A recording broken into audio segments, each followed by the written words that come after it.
Nagpaabot din ng mensahe ang kalihim ng Office of the Presidential Advisor on Peace, Reconciliation and Unity o OPAPRU na si Secretary Carlito Galvez Jr.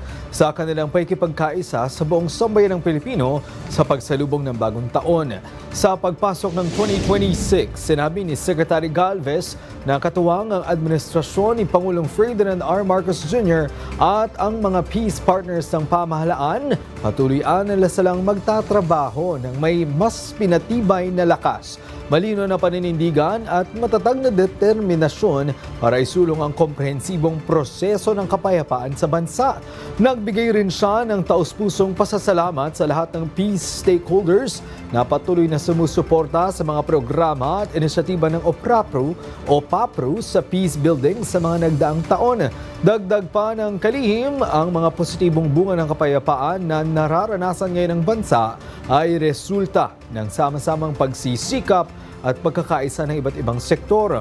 Umaasa rin siya na ang taong 2026 ay muling mapupuno ng mahalagang tagumpay habang patuloy na pinangangalagaan at pinapalakas ang kapayapaan sa buong bansa.